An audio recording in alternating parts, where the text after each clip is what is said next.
Ba-da-da-da. Mm. Well, hey, you started the phenomena, right? Yeah. So, all right. Hello there, once again, ladies and gentlemen. Hope you had a happy Thanksgiving. My name's Brian Sapinski, along with, at the moment, just me and the old stalwart Scott Goldier. Why am I calling you the old stalwart?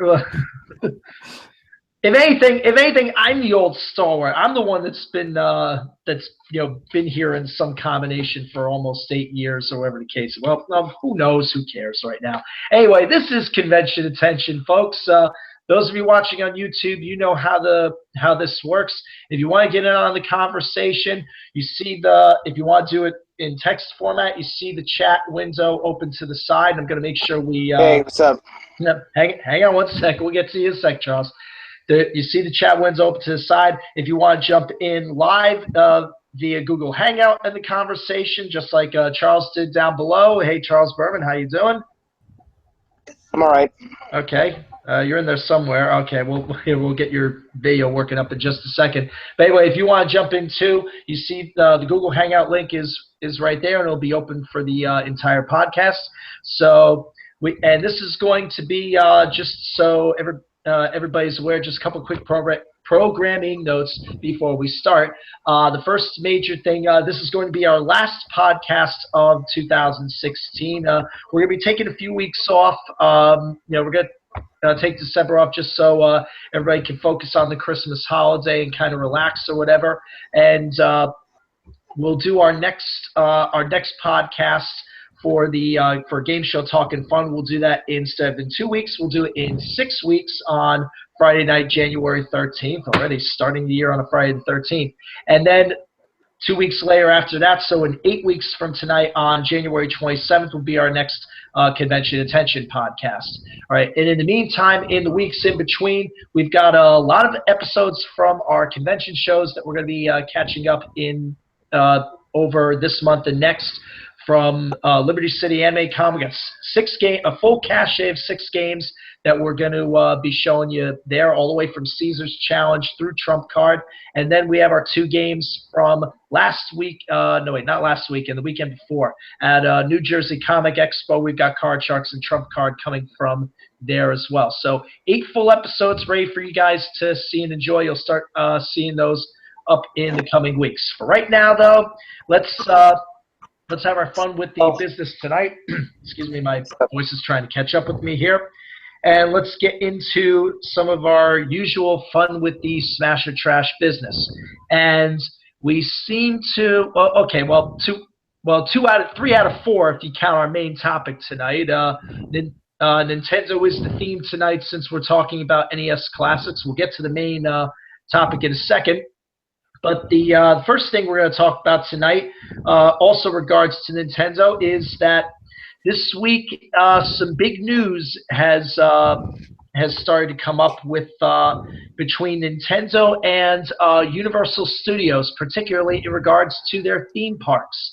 A video was posted on Tuesday announcing the beginning of the collaboration between Nintendo and Universal to bring some of Nintendo's most iconic characters to the Universal theme parks, not just to Universal Japan, but also to Orlando and Hollywood as well.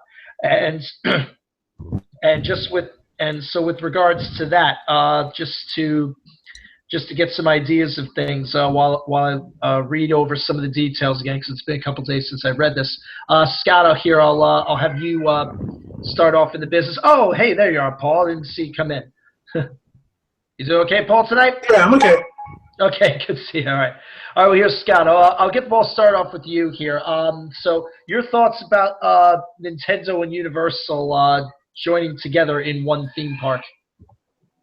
Well, that depends if they're making it part of their Islands of Adventure or if it's just going to be part of their normal theme park. Well, aren't the two of them connected in general, or I don't know. I haven't been down to Universal, and I'm not sure if the one out in California is the same way. If they have the Island of Adventure as well. Gotcha. One in Hollywood. No, the one that the one that Travis used to work at. So, I mean, it could work, and I hope it does. But then again, we know that Nintendo likes to take it, probably a little bit more of a risk than reward and good reward in this. I mean, with they were involved for a long time with the Seattle baseball team, the Mariners. So maybe this is a new business venture that they're getting into. Oh, you mean Nintendo, not Universal? Okay, I was misinterpreting that for a second.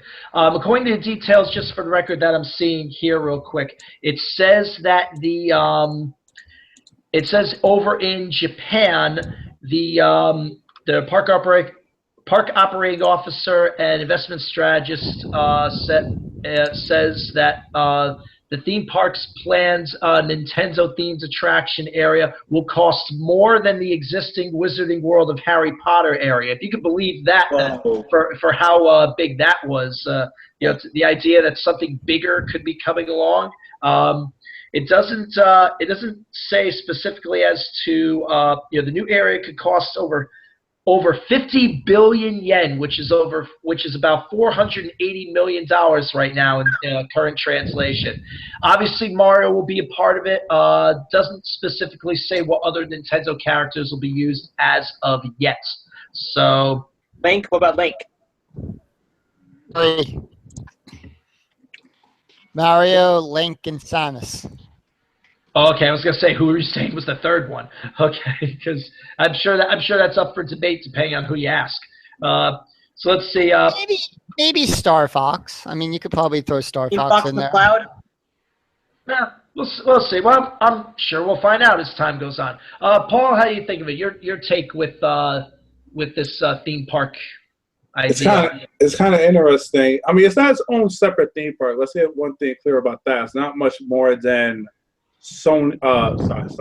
It's not much more than Universal subletting space over to Nintendo for the Nintendo theme park. So I mean, it's different. It's different, but it's not too unheard of, especially with how Japan treats their Pokemon franchises and the like. So it was only a matter of time.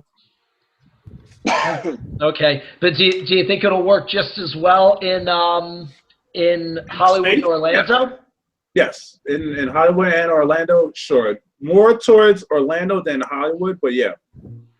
How do you figure Orlando more than Hollywood? I don't know why, but I just have I haven't been to any of the two parks myself, so I literally just stretching at this. But it's, to me, Orlando seems more of a possibility to having, such attractions than does Universal and the like. Than does Hollywood and everything like that. Hollywood seems to be more of the movie making kind, while Orlando seems to be more of a vacation. Oh, okay, I see. Yeah, I've been to both of them myself at different points, but it's been a very long time since I've been to either park, because we're always Disney people in general and stuff like that. So yes, hi Bria. Okay, what did I tell you? All right, so all right, and Charles, how about you? What are you thinking about this? When I saw it on YouTube the other day, I was like, "Whoa, this could be good, but this could be bad, though. You never know with Nintendo." Yeah. You're really sitting on the fence on this one, are you? Pretty much, Remember with the Mario Brothers movie? Oh God. Well, all right. Well, don't go that far. No one said we're reaching that low into the depths here. So considering that movie has a cult of following to it. Unfortunately. Gotcha. So, all right, just so there we go there. All right, so let's take a look with item number 2 here. Okay, all right.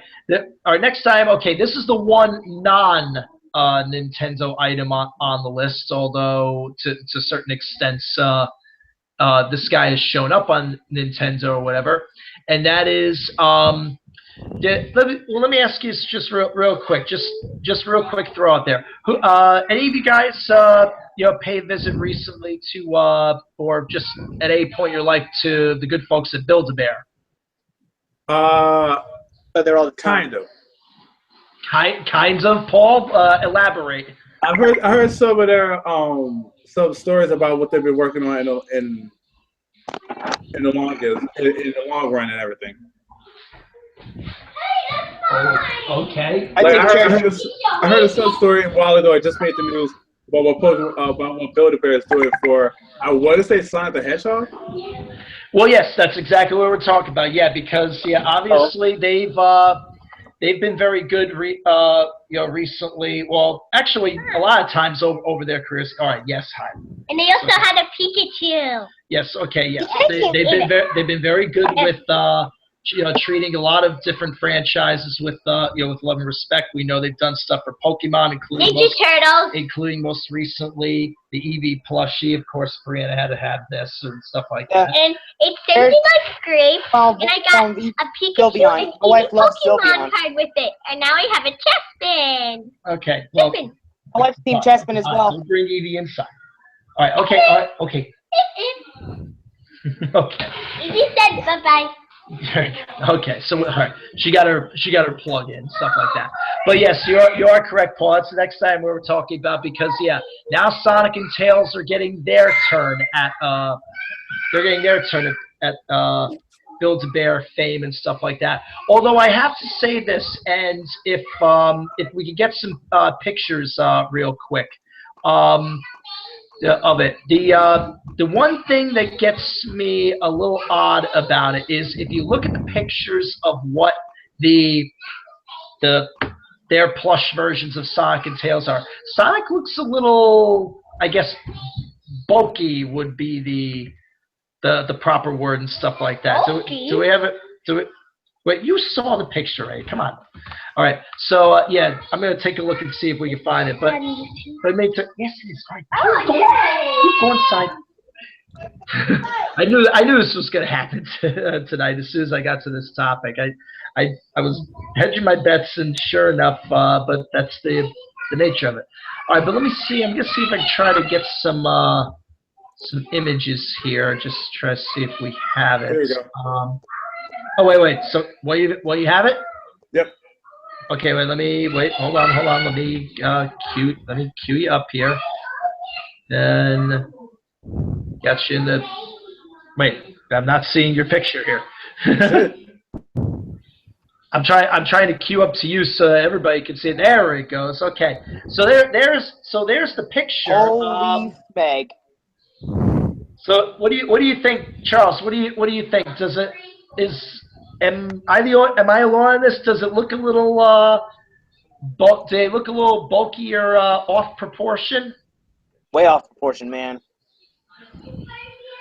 Well, let me ask you this: do you think that part of the reason why is just in general has to do with just has to do with the way that Build-A-Bear stuffs their toys and things like that?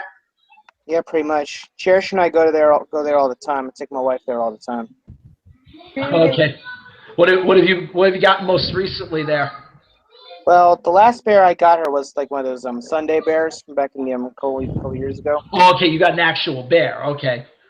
Have you ever gotten an outside licensed character like I know they like I said they've done Pokemon before, they've done My Little Pony before, and different things like that. We haven't got any of those yet. We're probably gonna start doing that pretty soon, though.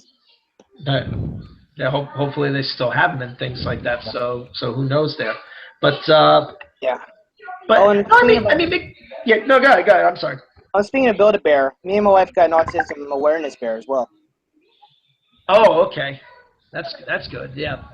I mean, make no mistake. No, it still definitely looks like Sonic. It does it, just for the most part. I like the touch with the ring and whatever. But like I said, you just when you get so used to looking at it, I guess looking at a character a certain way. What was that, Paul? That was my wife. Me? Oh, that was on your end, Charles. Okay. My bad, Brian. My bad. No, it's okay. Don't worry about it. As long as I know where the noise comes from. Paul, what do you think regarding the look of It's Sonic, a little yeah. bit off, but I'll give Bear Bear a little bit of credit for like making it. Just I don't know, it looks a little bit off in regards to the stomach area. That's about it. Yeah, I remember I used to have a back in the years ago when I first got online. I remember there was I drew what I would look like in the Sonic universe, and I was a hedgehog style character and things like that. I remember the first time I shared the drawing. Yeah, I made his midsection a little too big or whatever, and people were joking. Hey, Sonic needs to go on a diet.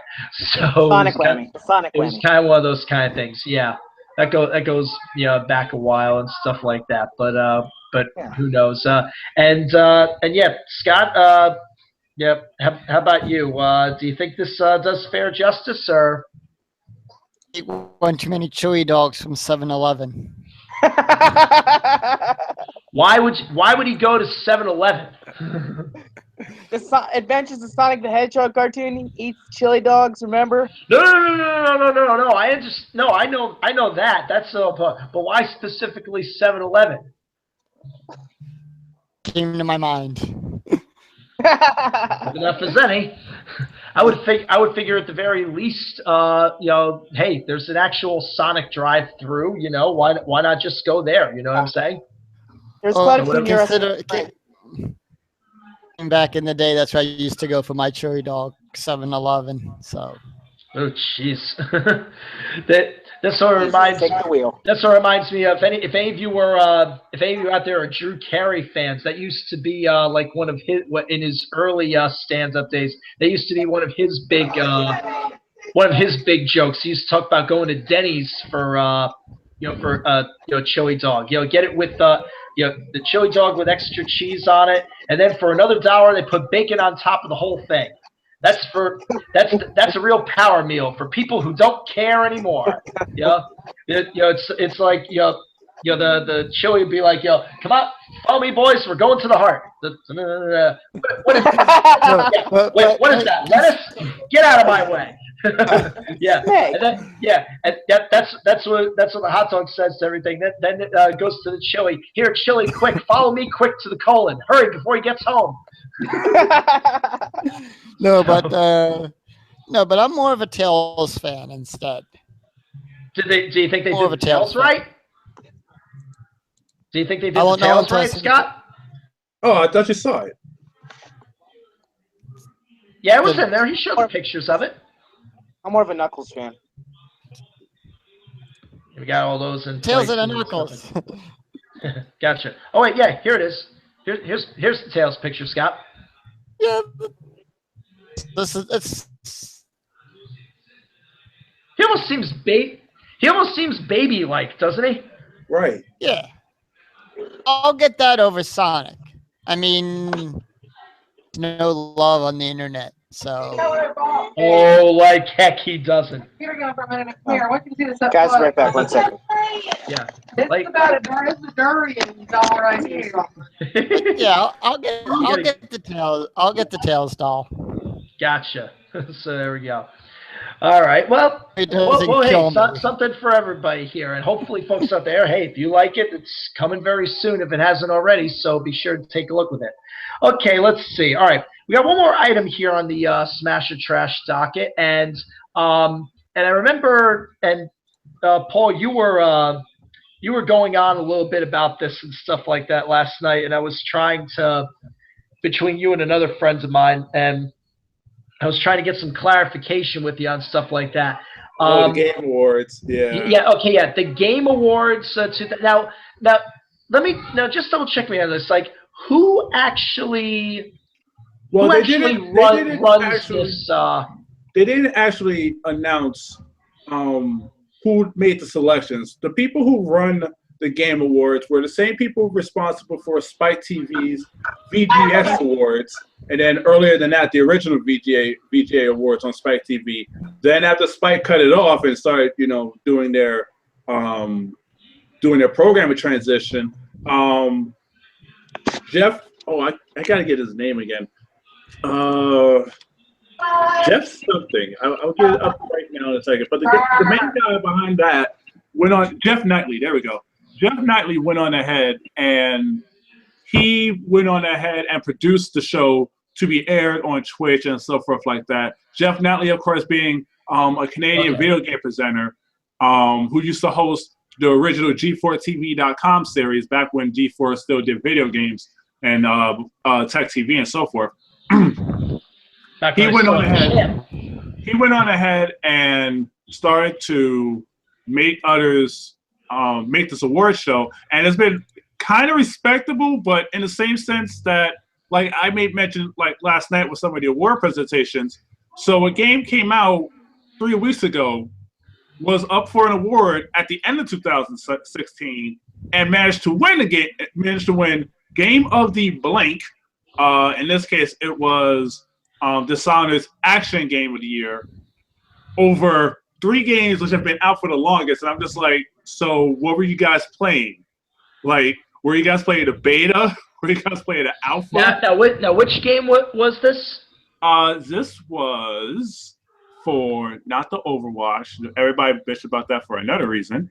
There we go. Best action adventure game, Dishonored 2. And the nominees for that one were Best Action Game, Doom, no. Action Adventure, there we go. Dishonored 2, Hitman, Hyper Light Drifter, Ratchet & Clank, and Uncharted 4, A Thief's End. All of these games have been out for at least half the year, especially with regards to Hitman. And Uncharted 2 was out since May of this year. And Dishonored 2 was literally out November 11th, 2016. About 3 weeks ago before today. So the question came up, how the hell does this game that's been out only for 3 weeks for the public purview win Action Adventure Game of the Year?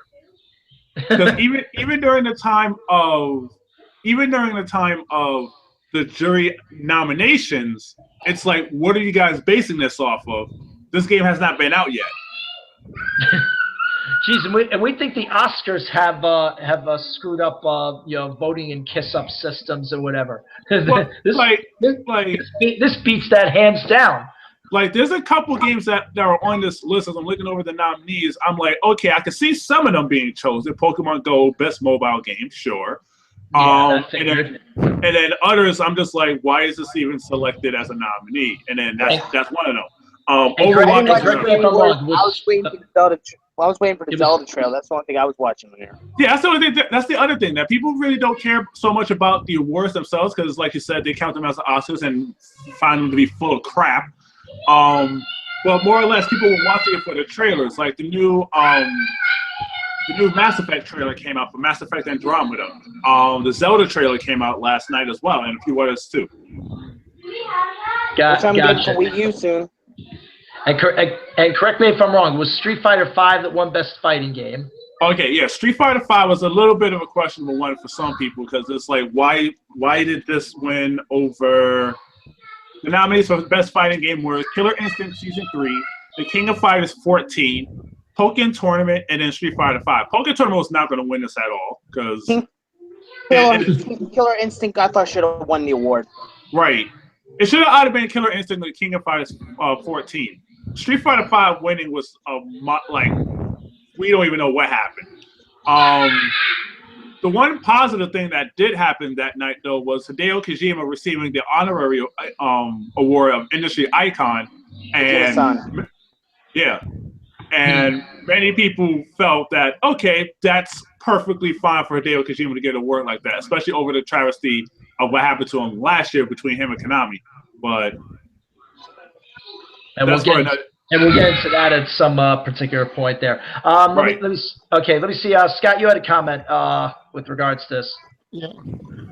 Well, with regards with that, I think Oscars have when a movie can come out, nominations close or something. Right. They have a rule that a movie has to be out during this certain period to be nominated, just to even get onto the ballot.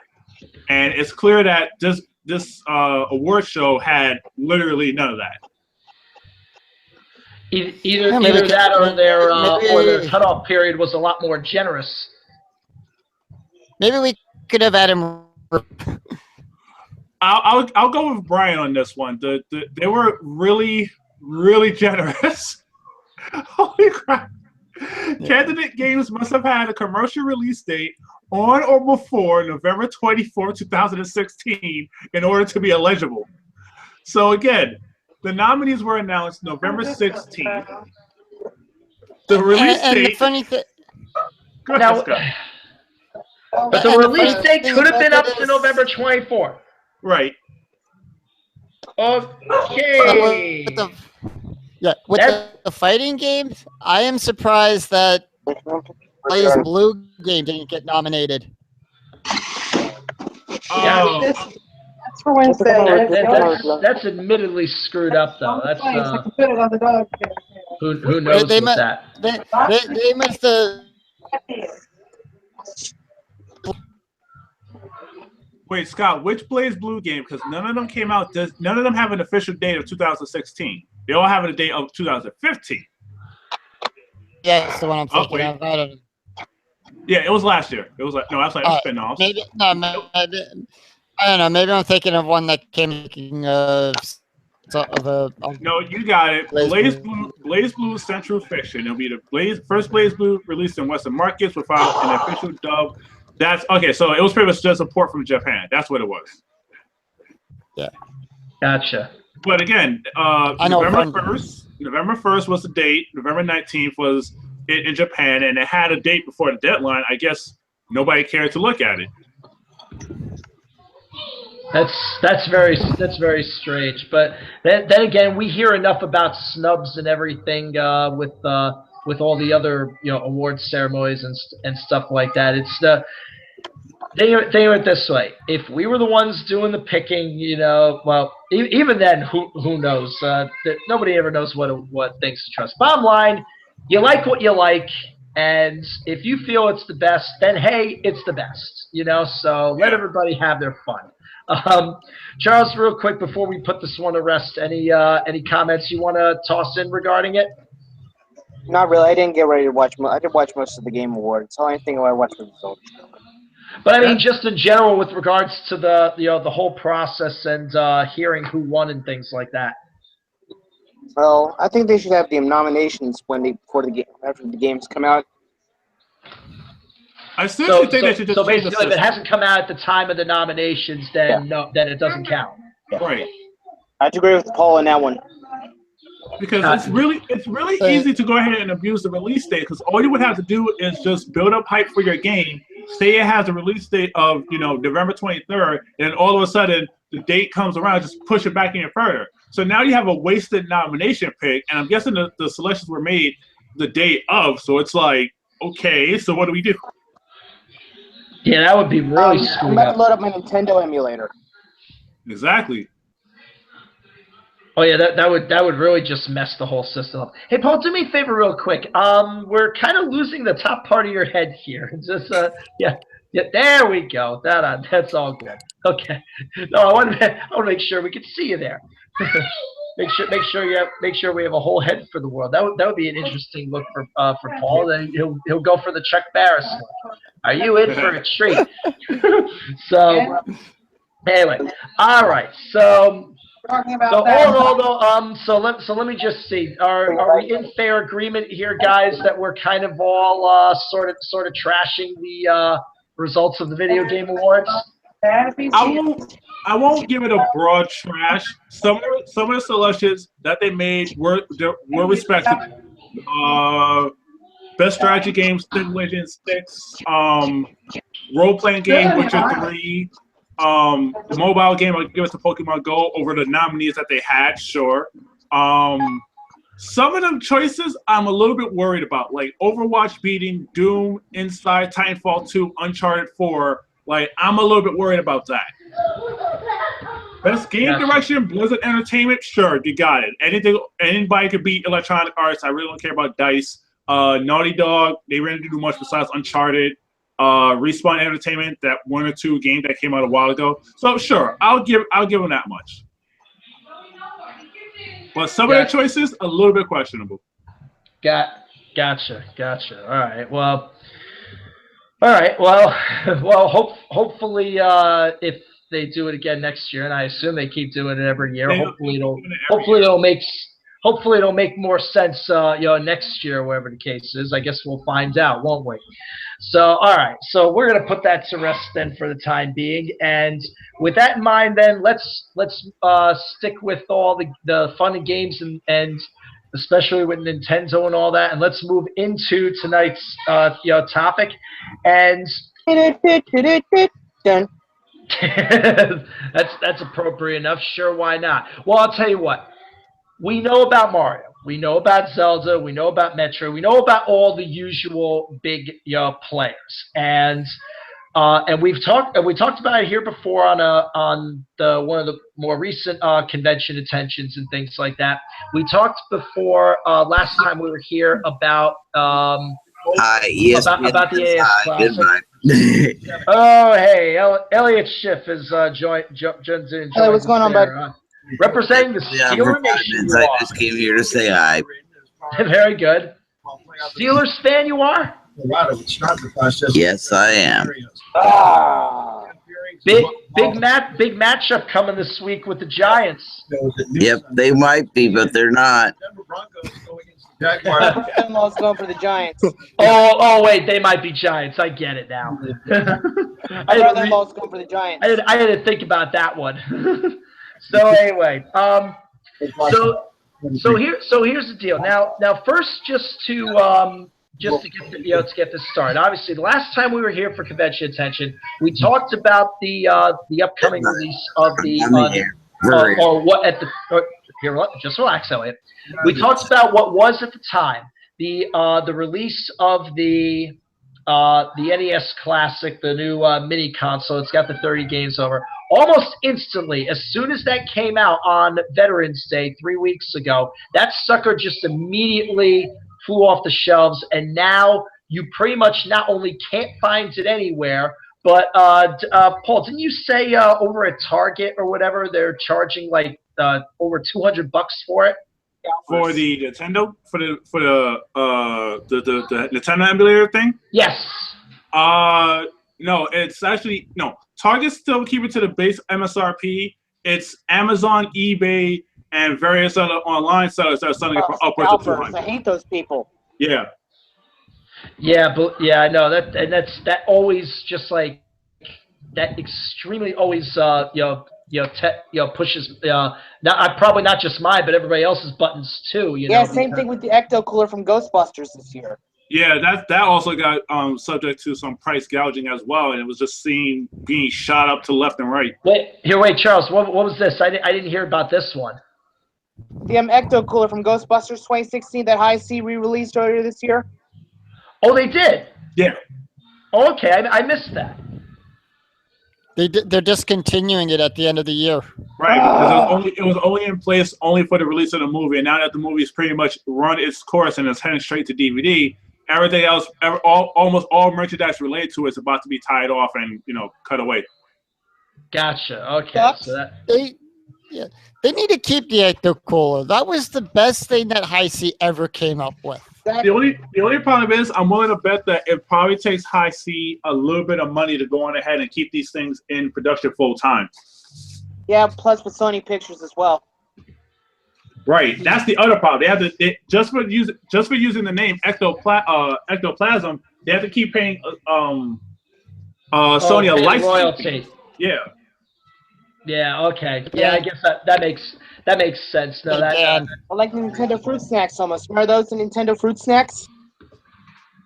I don't remember Fruit Snacks. I remember the cereal back in the day. Same here. Same.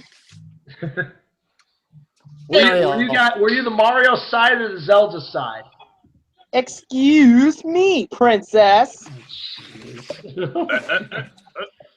Anyway, all right. Well, anyway, but make no mistake though. As we're kind of getting off track here, let's get back on topic for a second. All right. Obviously, yes, the NES Classic, proving with all the games that it has that it's that's a big deal, and a lot of people are jumping for the nostalgia, and just make a note. If somebody could get the list of the games, just put it in our Hangout chat window on the side. I just want to be able to read the Hang on, I'm things looking it up. as we're going. Not this immediate second. Just we'll read them all off once we could all see them and stuff.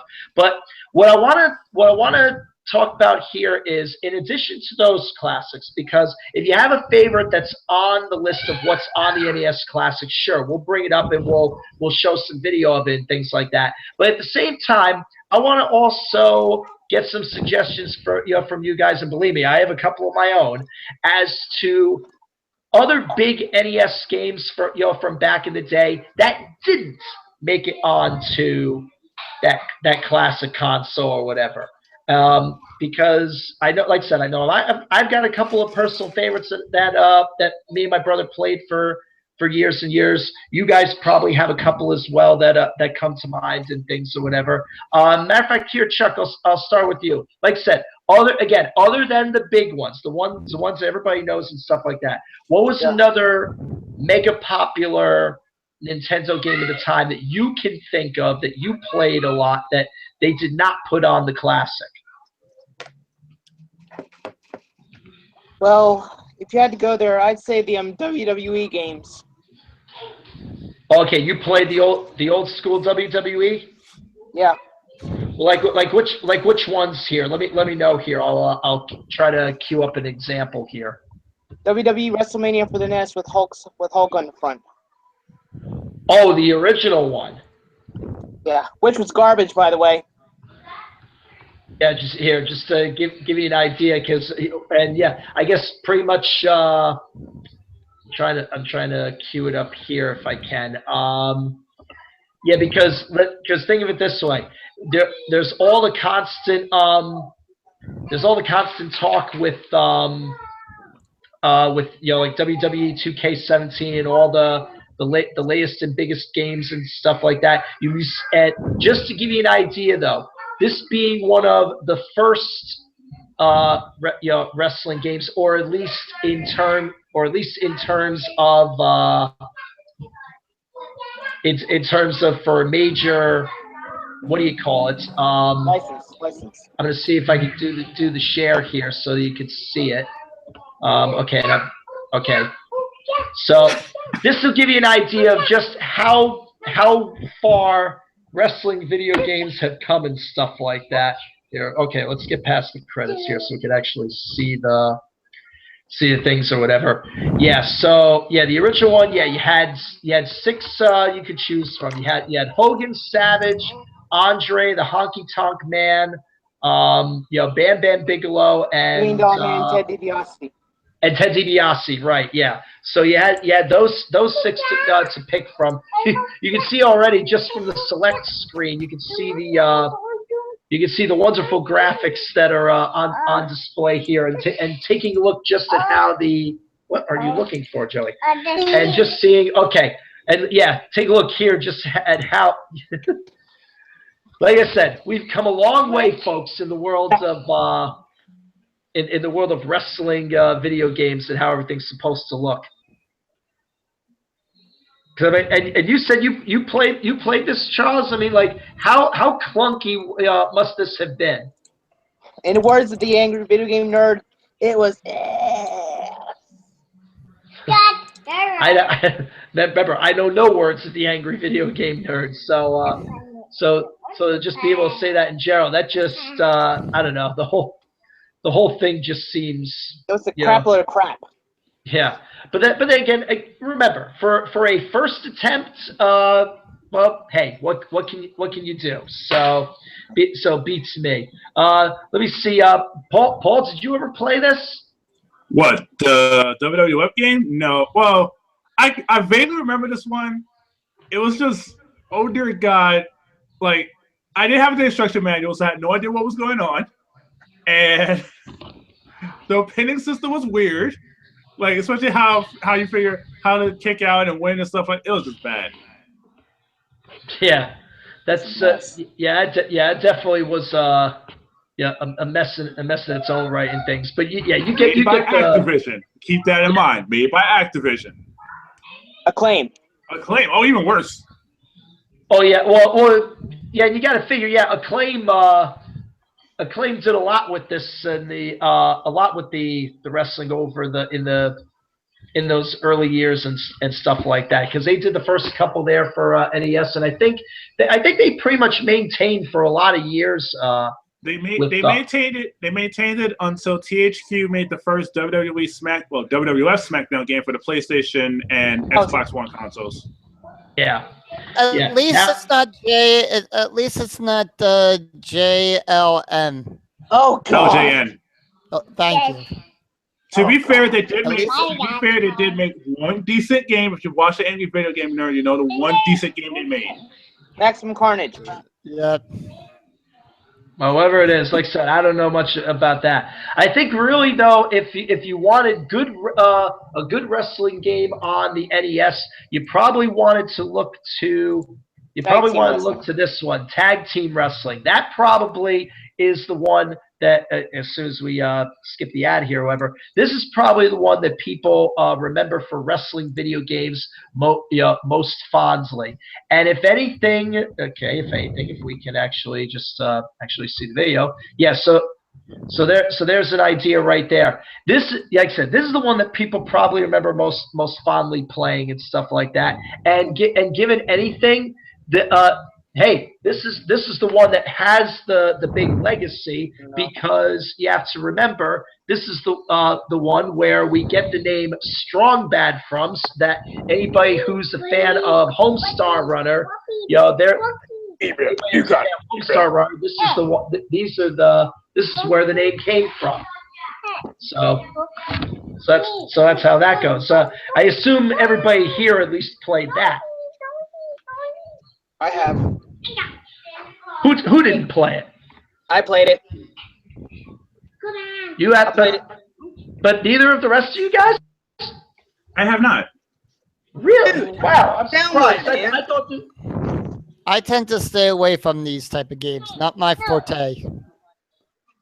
I'm surprised. Yeah, you don't know what you were missing with this one. The only quirky thing you just have to recognize when you play is, because like I said, if you beat him to the punch, you can cycle through your different move selections and be able to do whatever is necessary and stuff like that. What happened, man? And each of the four wrestlers has a finishing move, but the trick is each team has a masked wrestler and an unmasked wrestler. And as far as the finishers go, you can only do the finisher on the other team's person of the same type. So the unmasked wrestlers can only use their finishers on each other, and the masked wrestlers can only use their finishers on each other. So those were the only conditions. So that's the nature of it there. But yeah, what about the Mega Man series? What happened? What about the Mega Man series? Everybody into those? Oh, of course, absolutely. Yeah, but and that's just licensing. Oh, true, licensing. All right, but knowing though that that they started on the NES first and things like that. But let me ask you this real quick here. So excuse me, so that I can load it up properly here. In general, there were 6 different Mega Mans that came out on the original NES. In general, guys, which one? Because in trying to get some opinions for tonight, in terms of like which ones were the best games and stuff or whatever, just trying in general, I think there were a number of people that were particularly suggesting one of the Mega Man games versus the others in terms of which one was the best. If you had to peg it down, Paul, if you had to peg it down, which one of the Mega Man games on the NES was the absolute best one? I want to say 3. You're going with 3, Charles. What do you think? 2. You're saying 2, Scott? I really didn't play Mega Man that much, so I'm going to abstain. Oh, wow. Oh, hey, just goes to show everybody's got their own. Spectre series, I just find it too for me, like, I'll just say. Why do you consider it a rage quitter? I just never liked the game at all. I'm surprised. Well, let me ask you this then. Right? What didn't make it work for you? I really can't say. I just wasn't a fan of the Blue Bomber. Well, let me ask you this: in the times that you played it in general, like how far did you get with any of them? Not even past the first. Really? Yeah. Really? Even with X. Huh? None of them. Wow. I'm amazed and surprised, and because I mean, like almost from the moment that these games came out, this was pretty much like staple playing and things like that for for myself and for a lot of people and stuff or whatever. And yeah, I think out of any of the four, the one that you guys are seeing now on the screen, or at least I hope you're seeing it, because I remember I did this last time and the videos weren't showing up at all. But I think they should be showing up for everybody on the thing. Hey, brother. Oh yeah, it is. Okay, good. I can see it now. It is. I went and checked. Yeah, Mega Man 2 seems to consistently be the best one, or the opinion of a lot of people. So I'm just wondering, I guess, why specifically 2 versus the others. So here, Chuck, real quick, and here I'm gonna get the flickering out of the way here. I don't know why it's doing that. So, but in general, though, Charles, what do you think made Mega Man 2 the big one out of the bunch? Well, the gameplay and the graphics, plus the good storyline that can actually get to the final boss. But you can get more add-ons in game 2, which is pretty rare nowadays. You just gotta buy all add-ons. Well, I think though, pretty much 2 set the formula in terms of, I mean, granted, every one of the games had the add-ons and stuff like that. Even go back to the first Mega Man where you had the magnet beam to create the platforms for yourself and stuff like that, which without it you couldn't even get through Wily's castle. Yeah. But it's like, but what made it? But like, what made the additions work the best? Because Mega Man 2 was still pre-Rush. He didn't come till number 3.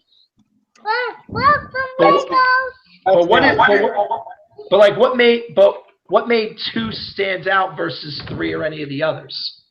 Level design. How do you figure? Well, they're pretty complex. Some of them were hard, some of them were easy. It's just the way I played the game. All right, fair enough. Paul, does that sound reasonable? That sounds about reasonable, yeah. Yeah, and it makes sense then in looking at the official list, it makes sense then that Mega Man 2 specifically is the one that ended up on the NES Classic list. So yeah, and I think probably a toss up between 2 and 3 if they had to pick one. So that seems pretty much makes sense. Well, Bubble Bobble didn't make the list. Bubble Bobble didn't make the list either. I'm surprised that didn't make the list. You know, I thought it did. No, it didn't actually. Well, no, it made the list in Japan. Oh, okay. Oh, okay, I see. Yeah, we're looking at, we've got the list right here. Yeah, yes, very good, Joe. Okay, come on, go inside, buddy. I gotta do it. Sorry, he's trying to latch on to me in the worst way here. I don't want to. Okay, here I'm gonna migrate to another location here while we continue this. Yeah, just while I do that here, real quick, the list of the rest of them that we're just reading them here in the window. We've got Balloon Fight, the original Castlevania. Let's see what else. Donkey Kong Double Dragon 2, Dr. Mario Excite Bike, Galaga Ghosts and Goblins, Gradius. Ice Climber, Kirby's Adventure, Mario Brothers, Mega Man 2, Metroid, Ninja Gaiden 1, Pac-Man made the list? That's odd. Okay, I'm pulling up All right, Super C, all 3 Super Mario Brothers, and and the 2 Zeldas. So that was the full list that made the cut for this particular bit. But let's see. So we got those covered over, and like I said, so you can see that okay. And okay, on the Japanese version, okay, they included Bubble Bobble, Castlevania 2, Donkey Kong Jr., Final Fantasy. Wow. No, Let's see. Brian, to interrupt you on that one, the list of games that he just sent over, these are games that are exclusive to North America and the PAL region. Oh, okay. I'm misreading it there. Okay, so we do have these. Yeah. See, when they released it, according to the Wikipedia page, there's the ones that are listed for North America and the PAL, and then there are ones that were released only for the Famicom in Japan. Oh, I see. Okay. So, all right. So Bubble Bobble, Castlevania 2, Donkey Kong Jr., Final Fantasy, Kid Icarus, Punch Out, Star Tropics, and Tecmo Bowl. Those are ours. Right. Okay. Now I understand. Gotcha. They're the ones that are Japanese. They're the ones I typed up right there, at the bottom. Okay, I see those. Let me see. So some of these I can't even read. Let's see. Atlantis no Nazo, Downtown Neketsu, Final Fantasy 3, NES Open Tournament Golf, Downtown Neketsu, Monogatari. Okay. Solomon's Key, Year Kung Fu, and Sutari Ozumo? Yeah. Is that right? Okay. Yeah. Gotcha. That game was pretty good though. I liked that game. What was that one about specifically? It's just like a fighting game almost. It was like one of those early fighting games. Any relation with Street Fighter 2 or whatever? Not really. So, gotcha. If you have an emulator, you can download that to your computer. I can send you the ROM later on if you need it. Well, I don't have an emulator at this point in time and stuff or whatever. But I can download one for you. I'll send one for you if you need one. Okay. Gotcha. Fair enough there. All right. Here, Paul. While I figure out some mess for myself because I'm trying to get Joey to stop following me here. Hey, the madness never ends here. What about you? What's a particular favorite for you back in the day? That's not on this list. I don't know. I mean, my access to NES games were like kind of limited, so I would probably have to say Go-Go 13. I don't know how we got it. I do not know. But years after I got it, I don't know how we got it because it was evidently supposed to be only in Japan. But it was a walk-around detective game. Well, here, I'll tell you what. Here, cue up a video. Let's see what it looks like because I'm not familiar with this one. I think I've heard of the title, but it doesn't totally ring a bell. I'm sorry I had to move in here again. Dogs are getting on my nerves. And another game I really don't want to talk about right now, but it shouldn't have been on the list, and it should have, and it shouldn't have been on the list. Ghostbusters for the NES. Oh God, that was bad. It's actually based off an anime. That was the funny part. No, the original Ghostbusters game. Wait, we're talking about classics, not bombs here, Charles. I know. I know you're a Ghostbusters fan. No, make no mistake. I understand completely. But let's make sure we're on topic. Yeah, let's make sure we got things that people actually might want to play. So what about okay, Castlevania, the original Castlevania trilogy. All right. Well, here, wait. We'll get to that or whatever. I actually have an interesting question with regards to that. We'll get that in a second as I'm taking up stock in the basement here. I made sure I locked its overhead. Okay, so now wait, say the name of it again. This is Golgo 13? Yeah.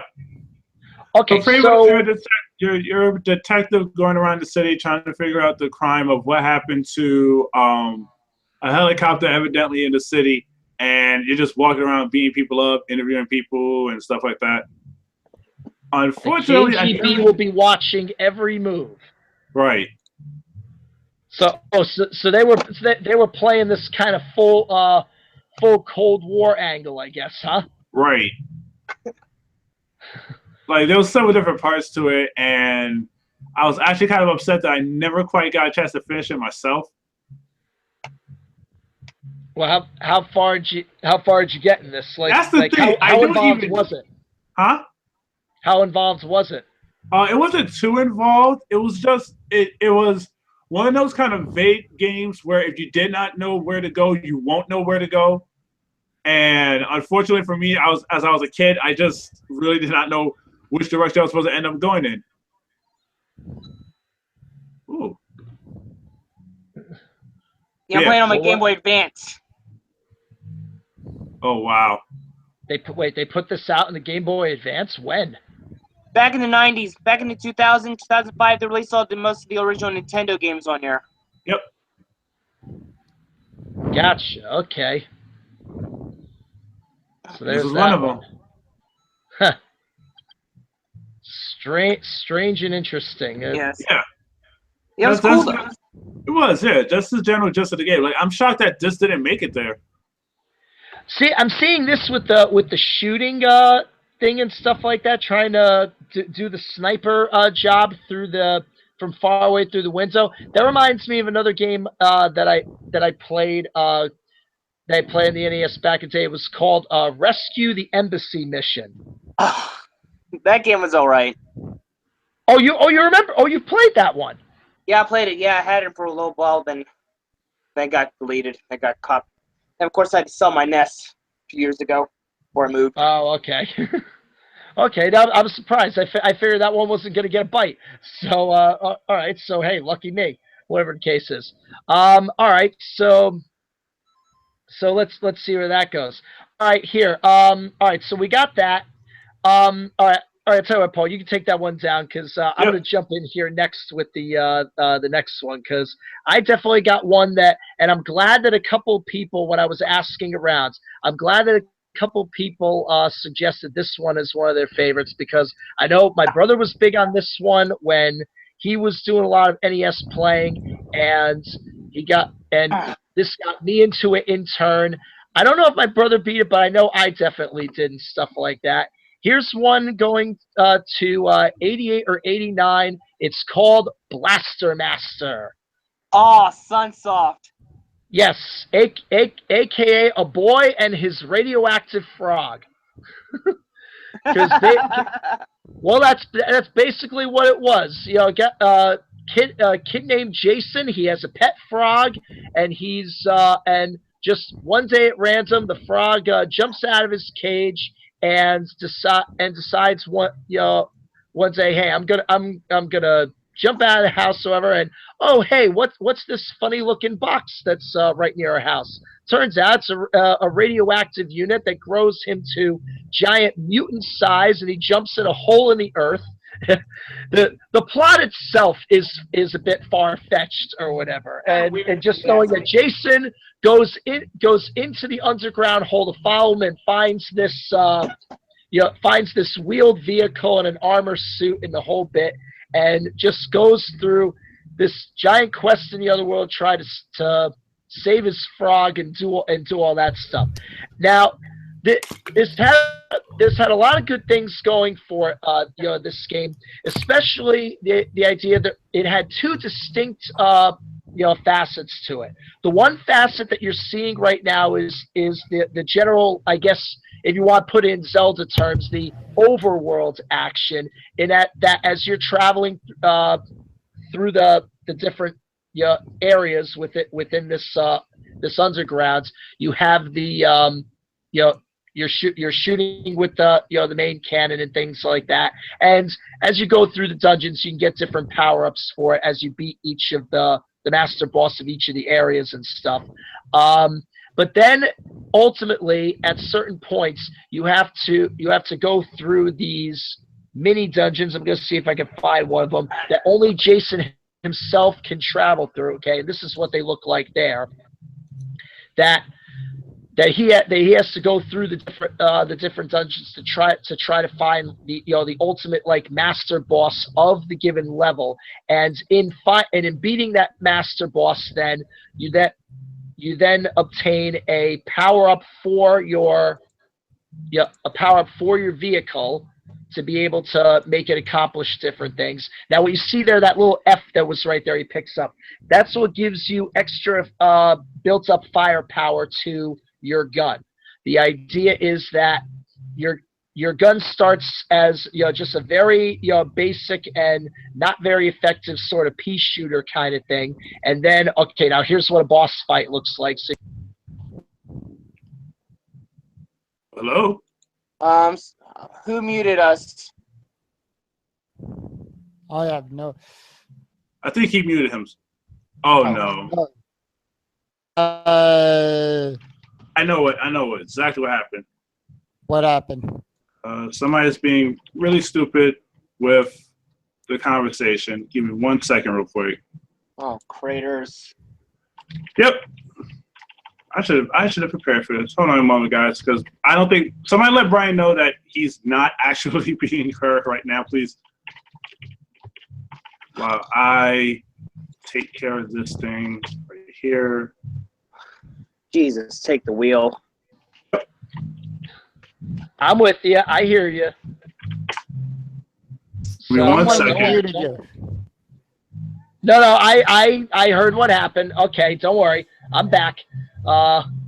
We're in there somewhere. Okay. All right, ladies and gentlemen.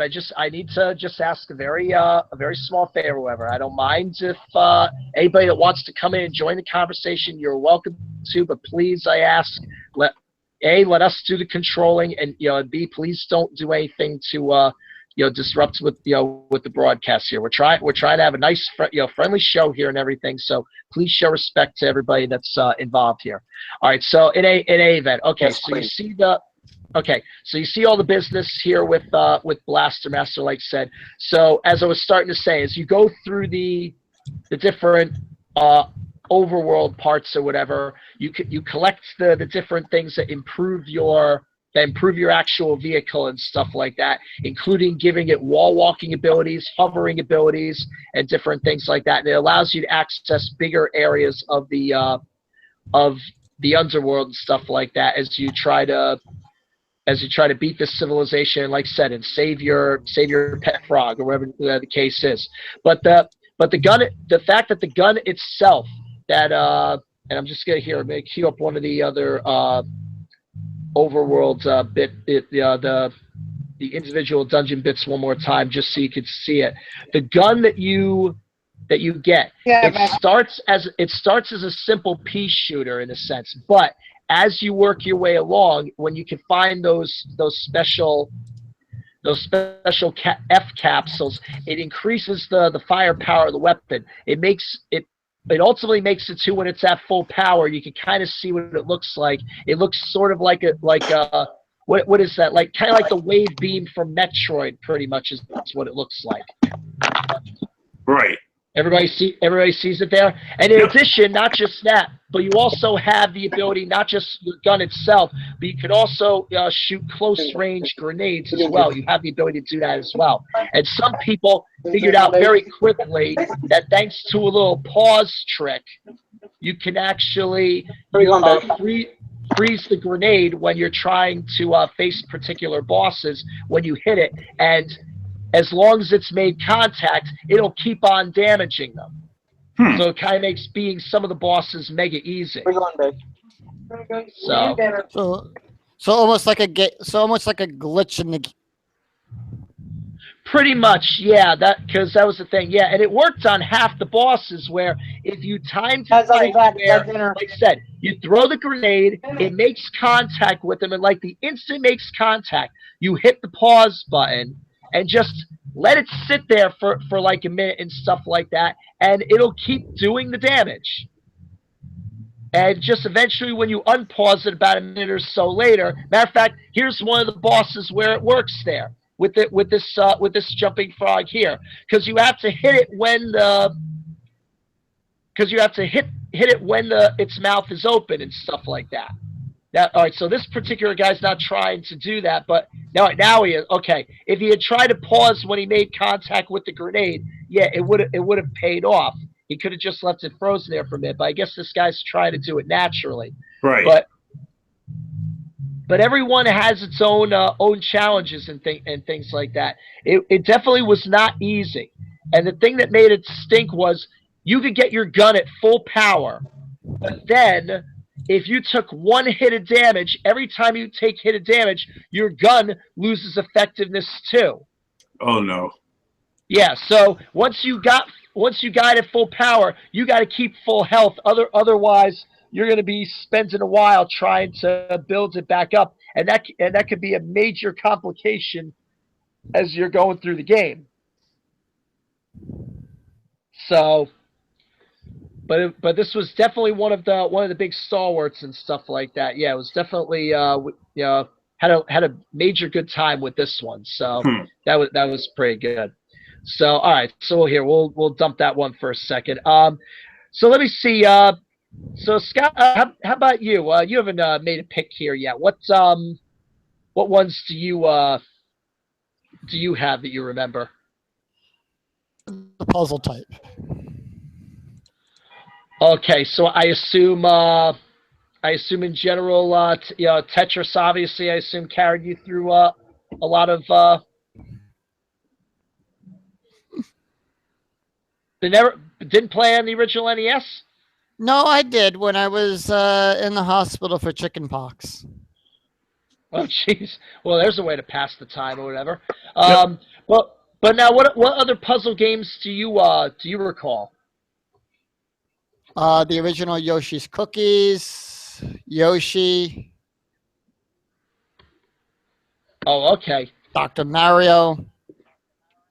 Oh, of course, yeah, no, yeah, Dr. Mario. Yeah, I still remember. Anybody remember with those? Remember with the dancing? Oh my God! Look at his face. Who is that? Okay. Excuse me. All right. Let's. Oh my God! Give me a moment. Hey guys, I'm back.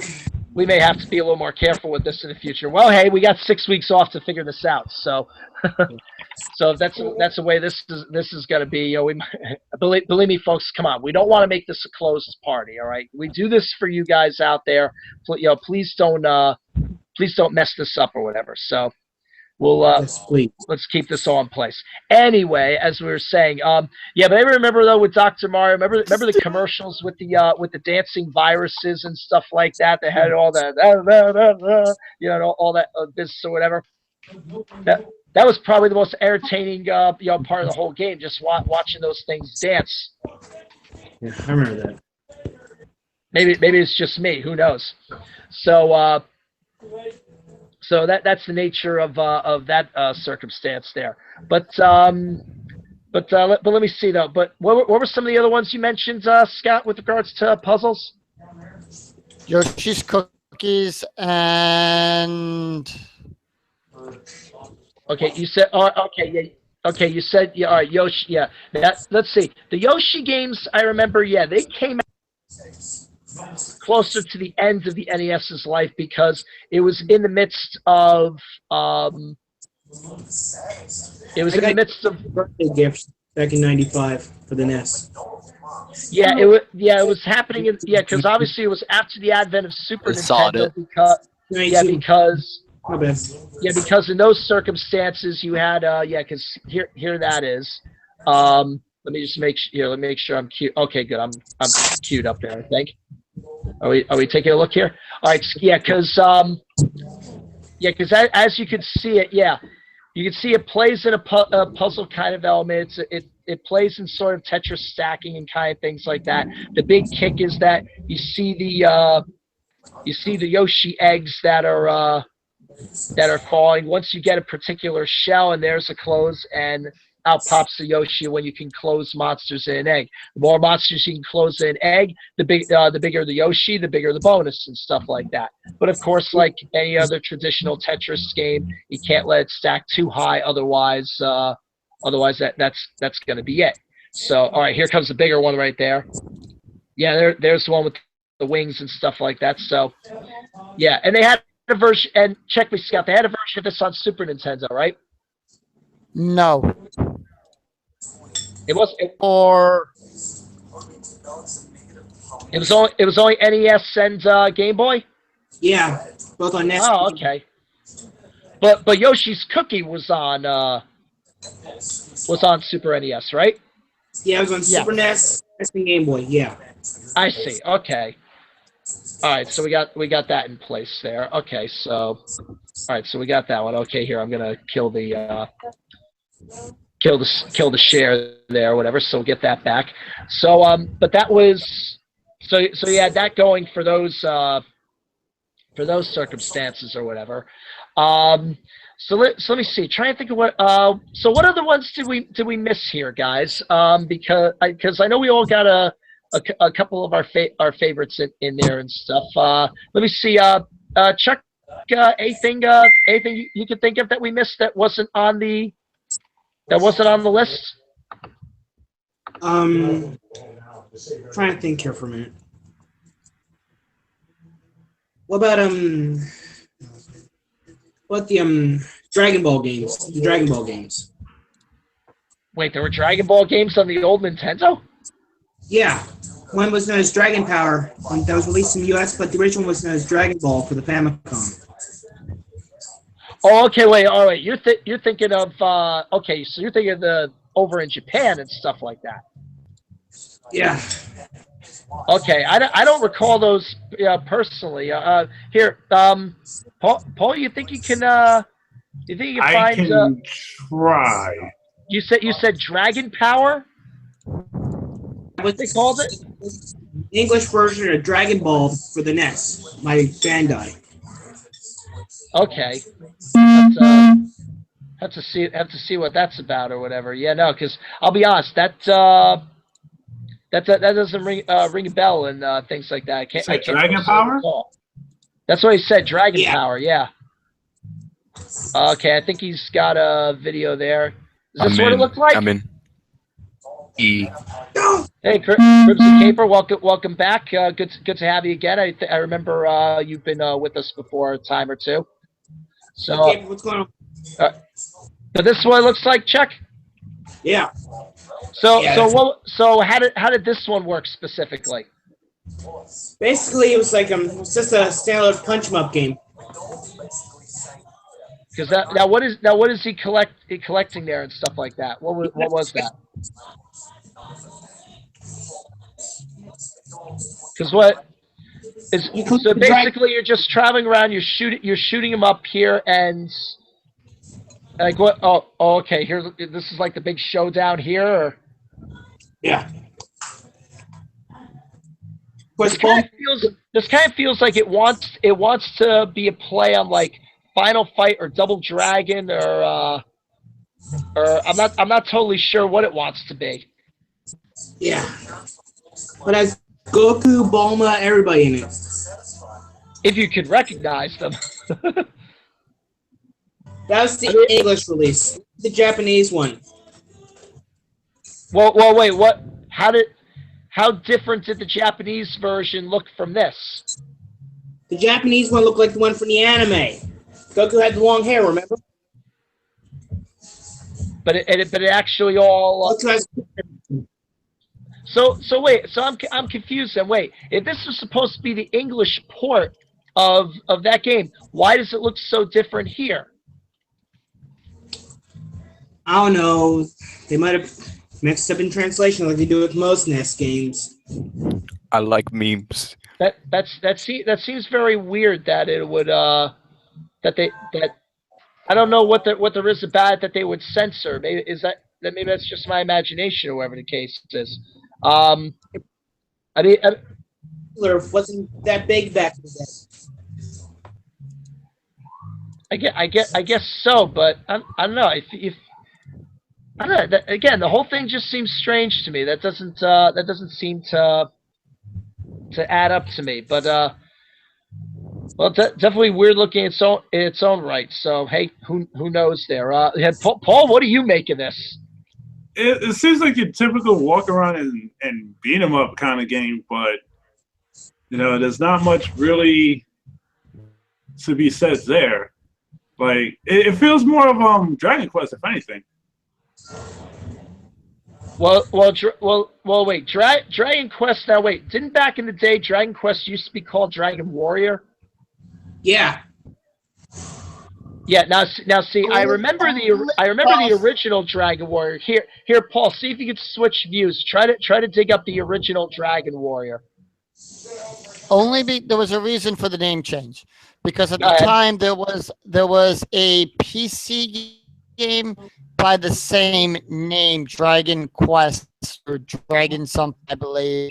So when the series came over from Japan, they couldn't keep the same name, so they changed it to Dragon Warrior for the US release. Oh, I see. I get the idea.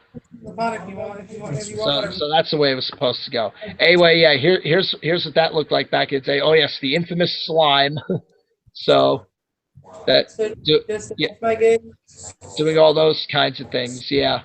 So you have well, that's very simple in terms of just walking the overhead map. Plays like your standard RPG type of thing and stuff like that.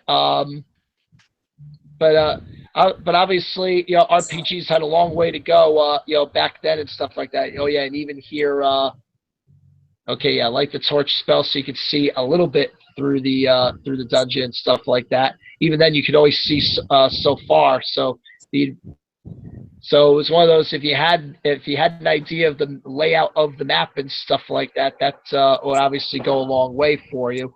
And then, of course, the big mission of trying to beat the big monsters and stuff like that. Let me see. I'm just trying to wait for an encounter here and just see what happens there. Come on, find a monster. This is one downside. This is one downside of trying to dig up these videos. And some. These are all long plays. So these are just literally the long play videos of them. Yeah, no, it's the one fate you got to deal with when trying to deal with these different things. Just trying to hope that you can get the key moments that you can see to make them such good games and stuff like that. 53 golds. That's a different amount of money for spending and different things like that. And the level cap for that was level 20.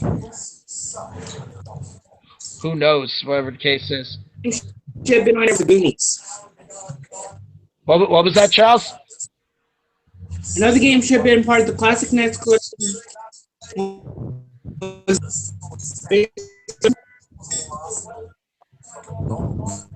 I don't know. Wait, which game? The Goonies. The Goonies. Oh wow! I didn't even. The Goonies. Wow, I didn't even realize that they had an NES game. Yeah. I'm afraid to even ask what that even looks like. By Konami though. I'm looking it up now. I'm trying to see what it entailed and things or whatever. See what kind of see if it made any sort of sense whatsoever and things like that. What is this? Oh, that's something else. Well, hold on. Hello.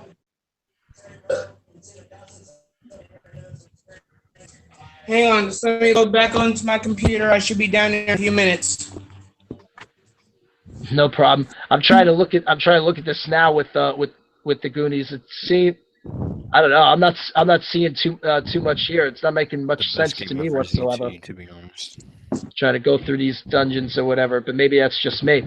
But here we go. Okay, there's a skeleton there within Dragon Warrior. So and there went the skeleton. That's what I get for leaving the screen. Okay.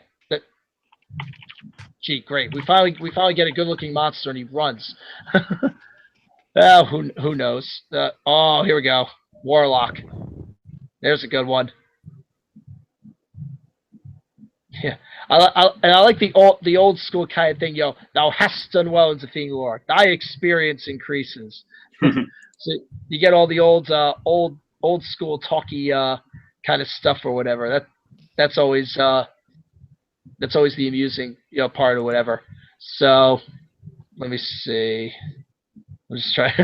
I know you gotta bear with us, folks. Some of these games we probably haven't, some of us haven't looked at in years or whatever the case is, and who knows, and some of them we're just getting so enthralled with actually watching these and how they play out that we just kind of forget that we're actually doing a live show here. So, but who's to say there? But I mean, hey. We've gone through a lot of different ones here, and I'm sure, believe me, I'm sure there's like a ton of different other games, however, that we missed in this conversation. I mean, like let me see. I'm just going to my own personal Facebook feed here. I'm trying to find in terms of, because I got a lot of suggestions from for different friends or whatever leading up to tonight, and I'm just trying to see some of the other. Oh, okay, wait a minute. I know of one we missed. We didn't delve too much into the. Oh, hey George. We didn't delve too much how's into. it going? What is going on? What did I miss here? Cross conversation. Don't worry about it. Okay. Well, here I'll tell you what. Here, matter of fact, here. Let me real quick. Let me get Crimson real quick here. Just gonna bump you in for 1 second.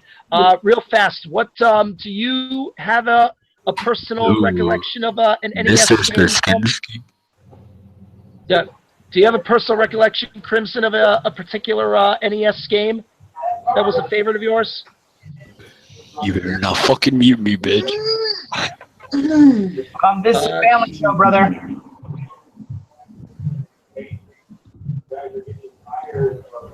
Let me real quick. I'm sorry here. We're kind of losing track of everything that's happening there. Paul, what's happening with the feed here?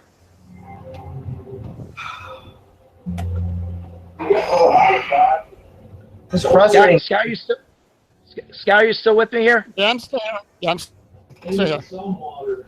Okay, just trying to figure this out, because we're losing track of people here and stuff like that. We're kind of getting thrown out of place there. So yeah, we're almost set. So all right, I'll tell you what.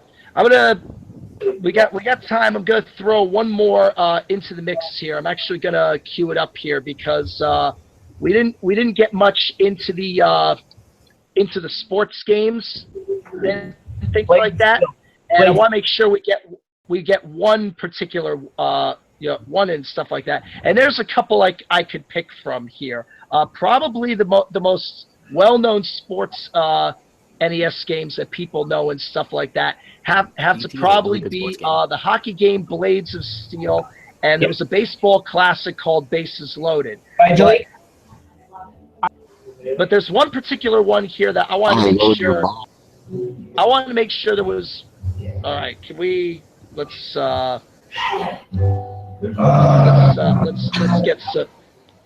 get something figured out here. Okay, hang on 1 second. Here, get him out of here. Let's just got to figure something out here or whatever.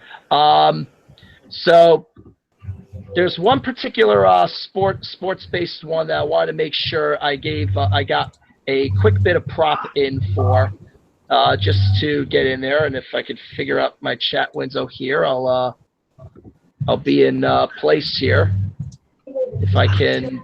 And there it is. Okay, you guys can see this? Yep, we see it.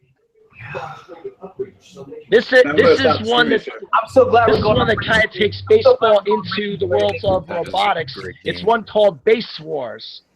Basically, as you can see, the idea here is that it's plays like normal baseball, except each of the robots, if they, rather than having force outs, the idea is that you have them fight each other for control of the base. If the base is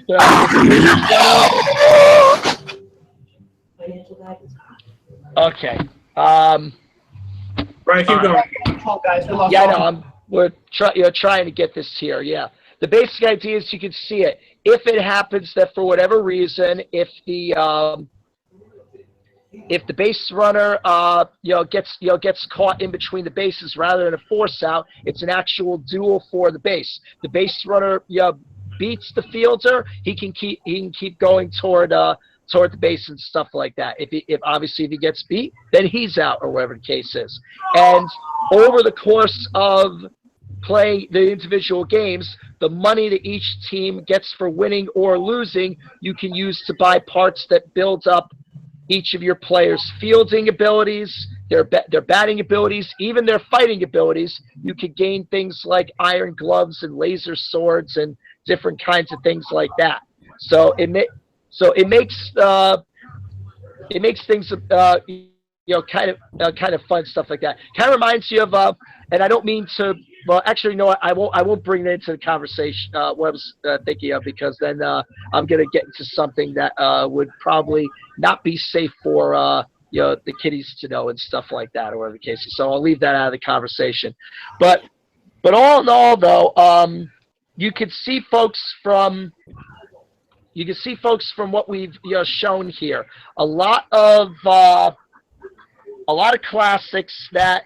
Yeah, if you search around well enough, there's a lot of favorites that you guys can find out there in the old school gaming world and stuff like that. And believe me, guys, I strongly encourage you to go ahead and do that. It's definitely I definitely will do that.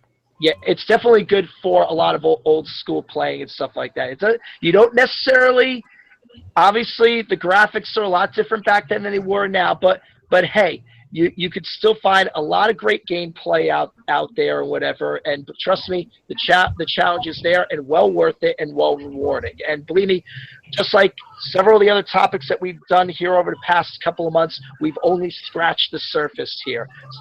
Search around, and trust me, you're going to find a lot of gems on the old NES and beyond. Well, in any case, there. So. That's gonna pretty much wrap it up here for us, guys. As I said at the beginning, we're gonna be taking the month of December off. Our next general podcast is gonna be taking place in 6 weeks over on the game show side for Game Show Talking Fun. That'll be on Friday night, January 13th, and then our next Convention Attention podcast will be on January 27th. So, and hopefully. During the weeks off, some of the bugs that we have here in the Google Hangout machine or whatever, we'll try to get a lot of those figured out, and we'll get all that business settled with different things. And then in the meantime, Paula, how are the videos coming for the I haven't even our conventions? On some, and I'm not even going to front. I'm taking my time right now because I've been being a little bit overwhelmed with taking too many people on and stuff. But yeah, I still have them. They're still ready to go. They're just on the computer waiting for me to go ahead and sit down and edit and work on them. That's all. Okay, yeah, and folks out there, you'll start seeing those episodes starting with Liberty City Anime Con and going into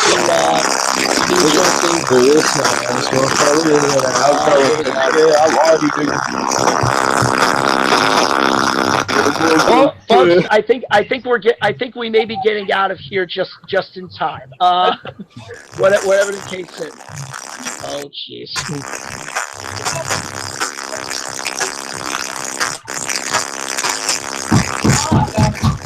Yeah, I think. Yes,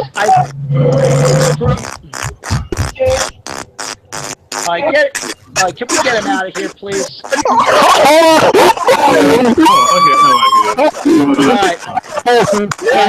Folks, ladies and gentlemen, it definitely becomes clear. We're gonna have to cut this. Wait, we got it. If you gotta find us out there, you know where to find us. We will be back with you very soon. Just stay tuned to the channel for further developments. And we will see you soon. I'm sorry, we got to cut this off. So I apologize, folks. Take care. And we'll see you in 2017. Yeah. Bye.